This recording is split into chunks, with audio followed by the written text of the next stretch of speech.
وہ جب پرانے کنویں والے علاقے میں پہنچا تو جیرا وہاں نہیں تھا۔ اس نے جیرو کو آواز دی۔ ایک آدمی نے اسے کہا، یہ تھیلی ہمارے حوالے کر دو اور اپنی جان بچاؤ۔ رہزنوں نے اس پر رحم نہ کیا اور چاقو دکھا کر اس سے تھیلی لے لی۔ اس کے کرتے کی جیب کی تلاشی لے کر جو پیسے جیب میں تھے وہ بھی نکال لیے۔ یہ بھی پتہ چلا کہ رائے برمن اور ASI کا مکان معزز قسم کے جوئیں بازوں کے اڈے بنے ہوئے تھے۔ اس کا کمال یہ بھی تھا کہ جرائم پر بھی اس نے کنٹرول کر رکھا تھا۔ اس کے پاس اقبال جرم کرانے کا طریقہ اظہار رسائی والا تھا۔ میرے لیے آسان نہیں تھا کہ جیرا اس کے تشدد سے ہلاک ہوا ہے، یا یہ ثابت کرنا بھی آسان نہیں تھا کہ اسے کسی اور نے قتل کیا ہے۔ کہانی میں جانے سے پہلے آپ سے ایک ہی درخواست کہ اگر آپ اس چینل پر نئے ہیں تو اس چینل کو سبسکرائب کیجئے اور ساتھ ہی بیل آئیکن کو بھی پریس کیجئے تاکہ ہر نئی آنے والی جاسوسی ویڈیو کا نوٹیفیکیشن آپ کو بروقت مل سکے۔ تو آئیے کہانی کی طرف چلتے ہیں۔ سکھ ASI نے کہا، ابھی پتہ چل جاتا ہے ملک صاحب، اور باہر نکل گیا۔ وہ جب واپس آیا تو وہی ہیڈ کانسٹیبل جس نے ہمیں یہ کمرہ دکھایا تھا اس کے ساتھ تھا۔ ASI نے دوابے کی ٹیٹ پنجابی میں ہیڈ کانسٹیبل کے ساتھ بات کی۔ اس کا بات کرنے کا انداز یہ تھا کہ ہر فقرے کے بعد بڑے زور سے اپنے ہاتھ اس کے کندھے پر مارتا تھا۔ سکھوں کی طرح وہ ہر فقرے میں 2-3 گالیاں دیتا تھا۔ میں آپ کو اس کی باتیں سلیس اردو میں ترجمہ کر کے سناتا ہوں۔ ASI سندھو نے کہا، میری بات کان کھول کر سن حوالدار، اور اس کے ساتھ اس کے کندھے پر ہاتھ مارا اور ایک دلچسپ گالی دے کر کہا، تم سب ہمارے آگے بہت جھوٹ بول چکے، اب سچ بولو۔ میں نے، ملک جی اور تم نے اسی تھانے میں رہنا ہے۔ اب اگر جھوٹ بولا تو میں تمہیں اس دوسرے کنڈے کے ساتھ اسی طرح لٹکا دوں گا جس طرح رائے برمن نے جیرے کو الٹا لٹکایا تھا۔ ہیڈ کانسٹیبل نے دنیا بھر کی قسمیں کھا کھا کر کہا کہ اسے بالکل علم نہیں کہ جیرے کو تھانے میں ہلاک کیا گیا تھا یا اس رات تھانے میں بلایا بھی تھا کہ نہیں۔ ASI نے پوچھا، پھر یہ بتا تم لوگ ملزموں کے ساتھ اس کمرے میں کیا سلوک کرتے تھے؟ سیدھی بات کر لیا کر، یہاں اقبال جرم نہ کرنے والے ملزموں کو الٹا لٹکایا جاتا تھا؟ ہیڈ کانسٹیبل نے بڑی برخورداری سے جواب دیا، ہاں سردار جی، یہ تو سب انسپکٹر رائے برمن کا خاص طریقہ تھا۔ پہلے تو ملزم یا مشتبہ کی پٹائی ہوتی تھی، وہ نہ مانے تو کئی دوسرے طریقے آزمائے جاتے تھے۔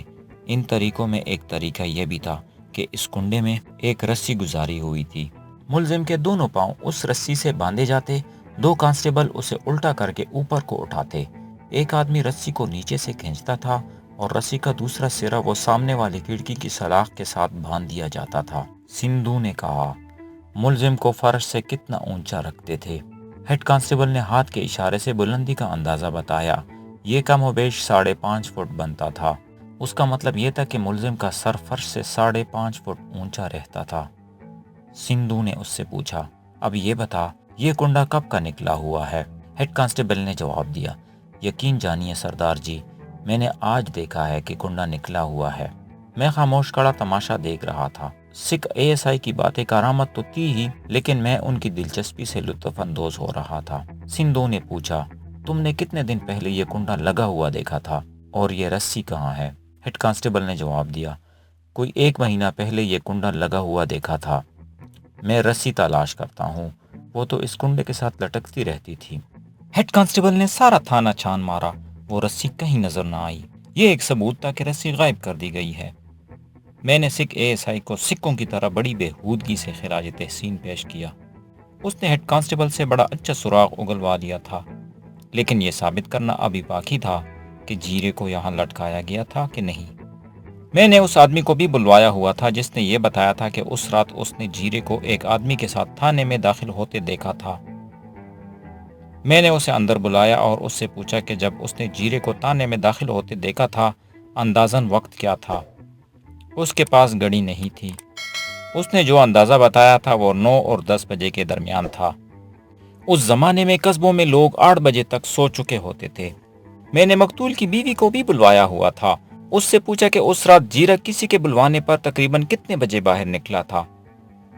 اس نے جواب دیا، میں سو گئی تھی، جیرا گھر نہیں تھا، وہ آیا اور اس نے مجھے جگایا، میں نے اسے کھانا دیا، وہ کھانا کھا کر لیٹ گیا تو دروازے پر دستک ہوئی، جیرے نے مجھے کہا کہ دیکھنا باہر کون ہے۔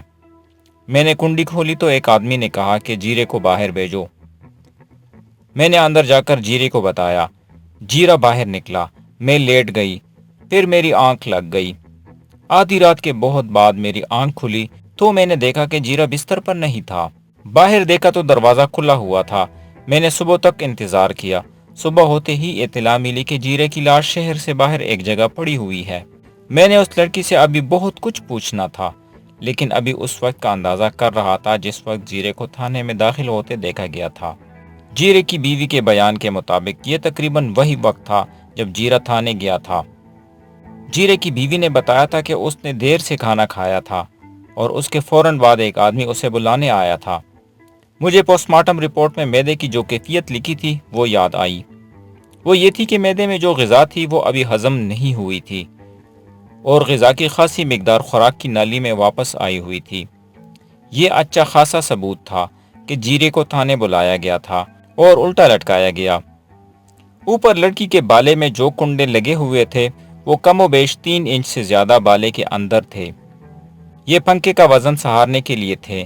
ان کے ساتھ ایک آدمی جتنا وزن لٹکایا جا سکتا تھا، لیکن بار بار اتنا وزن لٹکانے سے یہ بالے سے نکل بھی سکتے تھے۔ یہ تو ایک ہیڈ کانسٹیبل نے بتا ہی دیا تھا کہ اس کنڈے کے ساتھ ملزموں کو لٹکایا جاتا تھا۔ جیرے کی باری آئی تو کنڈا نکل آیا۔ پھر میرے پاس وہ اہم شخص آ گیا جس کا نام ملک عباس تھا اور جس نے مقتول کے باپ کی درخواست لکھی اور ڈپٹی کمشنر تک پہنچائی تھی۔ وہ 40 سال کے عمر کا معزز اور باروب انسان تھا۔ اس نے جب میرے ساتھ بات کی تو مجھے اندازہ ہوا کہ وہ صحیح معنوں میں نیک اور جہاں دیدہ انسان ہے۔ میں نے اسے صرف یہ پوچھا کہ اسے کس طرح یقین ہو گیا تھا کہ مقتول کو تھانے میں تشدد سے مارا گیا ہے۔ اس نے پوچھا، کیا آپ سب انسپکٹر رائے برمن کو نہیں جانتے؟ میں نے جواب دیا، نہیں، میں نے پہلی بار اس کا نام سنا ہے۔ ملک عباس نے کہا، بہت ہی بدکار آدمی ہے۔ اس نے تعلقات ایسے بنا رکھے ہیں کہ اس کے تمام جرائم پر پردہ پڑ جاتا ہے۔ مسلمانوں کا تو یہ دشمن ہے۔ اگر کسی مسلمان کو رہزن لوٹ لیتے تو رائے برمن کوئی کارروائی نہ کرتا۔ لوٹنے والا ہندو تھا، اس نے شک ایک مسلمان پر کیا، اس لیے اس نے مسلمان کو جان سے ہی مار ڈالا۔ میں نے ایک تو اس آدمی کے ساتھ بات کی تھی جس نے جیرے کو تانے میں داخل ہوتے دیکھا تھا، اور میں ڈاکٹر فرانسس سے بھی ملا تھا۔ وہ نہایت اچھا انسان اور مخلص ڈاکٹر ہے۔ میں اس سے یہ معلوم کرنا چاہتا تھا کہ جیرے کے جسم پر تشدد اور ایذا رسائی کے نشانات تھے یا نہیں۔ اس سے آگے ملک عباس نے مجھے ڈاکٹر کا وہی تجزیہ سنایا جو ڈاکٹر نے مجھے سنایا تھا۔ ملک عباس کے تجربہ کار دماغ نے یقین کر لیا کہ مقتول تشدد سے مرا ہے۔ ملک عباس نے قصبے کے 2 معزز اور دانشمند مسلمانوں کے ساتھ بات کر کے مقتول کے باپ کی طرف سے ڈپٹی کمشنر کے نام درخواست لکھی اور درخواست پر مقتول کے باپ کا انگوٹھا لگوا کر درخواست لے گیا اور دستی ڈپٹی کمشنر کے آگے رکھ دی۔ ڈپٹی کمشنر نے فوری کارروائی کا حکم دیا اور جو کارروائی عمل میں آئی وہ تفصیل سے بیان کر چکا ہوں۔ میں نے ملک عباس سے پوچھا، ملک صاحب، یہ فیصلہ کس طرح ہوا کہ S H O, A S I اور اس کا ہیڈ کانسٹیبل کو معطل کیا جائے؟ ملک عباس نے جواب دیا، اس سوال کا جواب ڈی ایس پی ڈریک ہی دے سکتا ہے۔ میں آپ کو ایک مشورہ دینا چاہتا ہوں۔ آپ معطل شدہ ہیڈ کانسٹیبل کو تھانے بلوائیے، تشدد کے ذریعے یا وعدہ معاف گواہ بنانے کا لالچ دے کر اسے اقبالی بیان پر اکسائیے۔ مجھے امید ہے کہ وہ بیان دے دے گا۔ ملک عباس کا یہ مشورہ بڑا اچھا تھا۔ یہ میں نے پہلے بھی سوچا تھا، لیکن میں اسے وعدہ معاف گواہ بنانے کے حق میں نہیں تھا۔ بہرحال مشورہ قیمتی تھا۔ ملک عباس نے کچھ اور باتیں بھی بتائی اور اس نے کہا تھا کہ میں اسے جیسی بھی شہادت دینے کے لیے کہوں گا وہ شہادت دے گا۔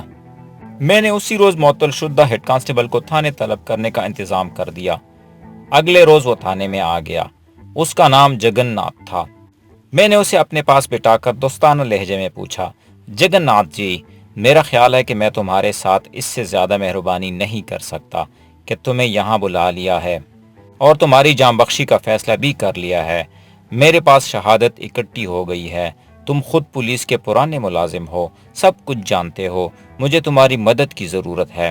اگر راضی ہو جاؤ گے تو میں تمہاری مدد کروں گا۔ میں تمہیں وعدہ معاف گواہ بنا لوں گا۔ اس نے بڑی ڈٹائی سے جواب دیا، جناب عالی، آپ نے خود کہا ہے کہ میں پولیس کا بڑا پرانا ملازم ہوں۔ میں وعدہ معاف گواہ بننے کے لالچ میں نہیں آؤں گا۔ آپ کے پاس شہادت موجود ہے تو چالان عدالت میں پیش کر دے۔ مجھے تو خواہ مخواہ رگڑا لگ رہا ہے۔